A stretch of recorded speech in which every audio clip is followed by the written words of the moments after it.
Hello, I'm Bill Ritchie at the Printmaking Museum in Seattle.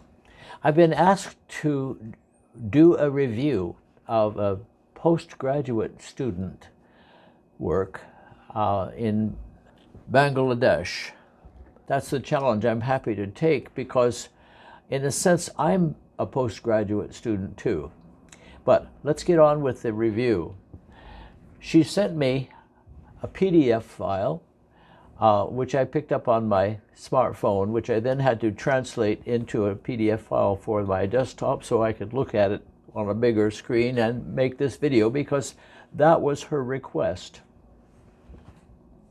The first one from this series, which is called Rural Hospitality, the Rural Hospitality. In other words, a kind of friendly, welcoming experience that one might get in rural Bangladesh. The first is a woodcut.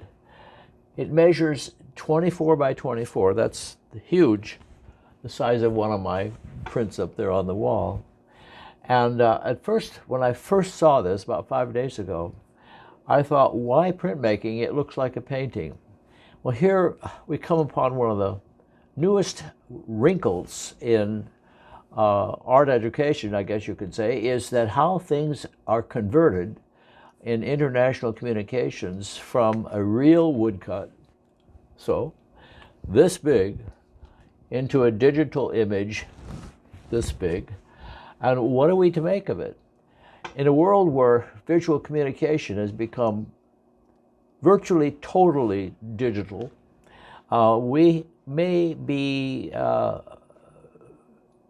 losing touch or miscommunicating or getting inadequate or inaccurate information about what artists do because it's been translated into photography or via lenses to a digital medium. There's a good book about this by Dr. Alvy Ray Smith called A Biography of the Pixel. I read that. It had a tremendous impact on me because he took me back to the mathematics of digital images, how that image got made, and of course, once it was made into a digital image, it could be transferred. We're in an interesting time now where art students can study with teachers all over the world or get a review by a teacher like me, a postgraduate student in reality, for their postgraduate work. And the first thing I came upon was, why a print? It looks like a painting. Well, it isn't a painting, it's a woodcut. I thought it was something else. I mean, mistakes galore. And the point that Dr. Smith was making was that having gone through the digitization of images introduces a fact that, and the way he put it was, an infinity of information is lost. An infinity of information is lost. So, the student wants to communicate the rural hospitality. If one were to go to a village, small town in her state, she would find hospitality. And we assume, yeah, that's probably true. I can't say the same necessarily for a village or a town in America. I hope so. But right away I'm into comparing American and Bengali culture. And this is an area that really needs cultivation, and artists can play a big part in that if we recognize that infinity of information is going to be lost. I'm going to switch images now. In fact, if I can technically change this into a streaming video, go through and let the images be the background. But for now, I will just go through on the screen and show you in small images.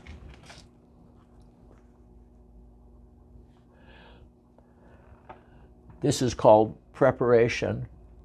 It's a cooking system. This is probably a clay oven with fire going on underneath and 2 cooking pots. That's how I interpret it. She says it's an etching and aquatint. and it measures 12 by 16 inches. So again, we're losing an infinity of information about this real print. If we could hold it in our hands, the experience would be so totally different. For one thing, there's color down here, which may not show in the video. It barely shows on my screen. And I'm tempted, in the old tradition of reviews, I was brought up to understand that when you got a review, it was probably going to be published, and this could either make you or break you in a show. So reviews, somewhat like a critic might review a book or a movie or whatever, can have a tremendous effect on the audience's response. Well, the reviewer then becomes kind of an intermediary. They translate it through their own biases and their own ignorance or their own wisdom, whatever. But I'm in a peculiar position because a reviewer, if I'm actually a postgraduate student, as she is, then I'm learning from her experience something about reviewing and criticism. And mine is an American style, brought up in the American art review tradition and so forth, which may have very little use or value to her. But I think what I'm doing here will be of some value to her. And it's valuable to me because at the Printmaking Museum, I'm tempted to call it an International Printmaking Museum, but it celebrates the impulse and the drive that makes some people take up printmaking and love printmaking as a real material, not digital printmaking, but I'm talking about real material printmaking, which is total proof of the work that was accomplished. The digital image is not. The digital image has an infinity of lost information. Stitch for beloved. I can only imagine what that might mean. And I have to rely on the title a great deal to make any sense of it at all. And I can see stitchery in this area.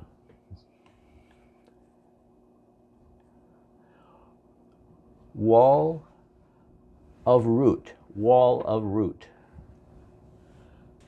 When a visual artist puts a title on their visual work, they are, I suppose, helping us understand what the source of the image was and what the inspiration was.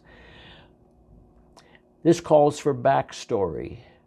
Backstory is extremely important in giving depth to what is a flat two-dimensional visual image.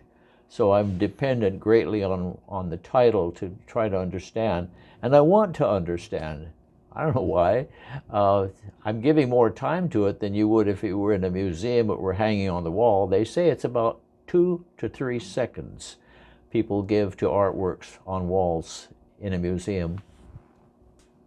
This again is part of the series called Rural Hospitality, and it looks like a plate of food and a pan for cooking perhaps, and some green leaves and so forth. Number 3 in the series. And when I looked through this entire series, this was my favorite, but it's just visually, it's the kind of style that I like. I'm reminded of, this is an etching in aquatint, but I'm reminded of woodcuts, particularly those from Japan that I love so much. I love that print, that's nice. And it's 12 by 16.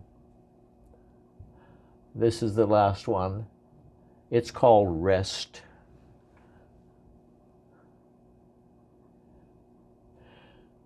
Well, I've gone on and on.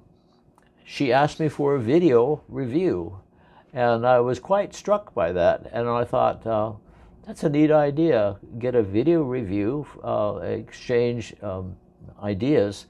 And it's not necessarily for me to say that, you know, I like this or I don't like this, or, you know, maybe that shape. I used to see that in art schools when I was a professor, that it was sometimes the professor talking about their own biases, their own tastes, and so forth, and it wasn't so much a matter of intellectual depth of going into the backstory and motivations and so forth. And then there's the technology. There's, you know, printmaking is full of technology, and we could go on and on about that too, but I won't.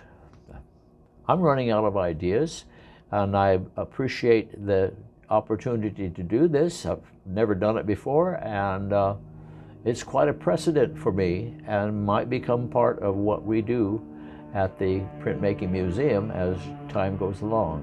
Maybe we'll even call it an International Print Museum, but I kind of doubt it. That's a long title. Thanks for watching. I'm Bill Ritchie. After I discovered her video on social media, I thought it was so interesting to see her printing, so I added it on. And even though I had to blow it up at 400%, which makes the resolution terrible, it's a good view of her working. So here we go.